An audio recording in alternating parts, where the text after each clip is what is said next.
ዛሬ እንግዲህ ሆሳዕና ነው። በፒያሳ አካባቢ አራዳ ጊዮርጊስ ጋር ነው የምንገኘው። ያው ሰው በዓሉን ለማክበር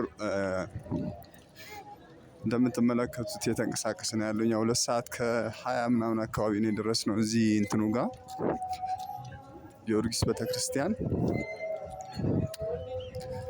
ለበዓሉ የሚያስፈልገውን ሰው ያው ዘንባባ ይደረጋል። ዛሬ ያው ሁሉም ሰው እያደረገ ነው የሚገኘው። በመስቀል ቅርጽ የተሰራ እጅ ላይ ደግሞ በቀለበት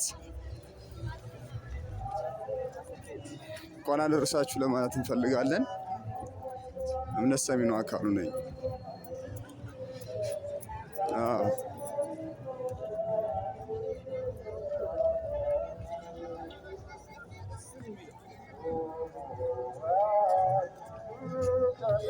አራዳው ጊዮርጊስ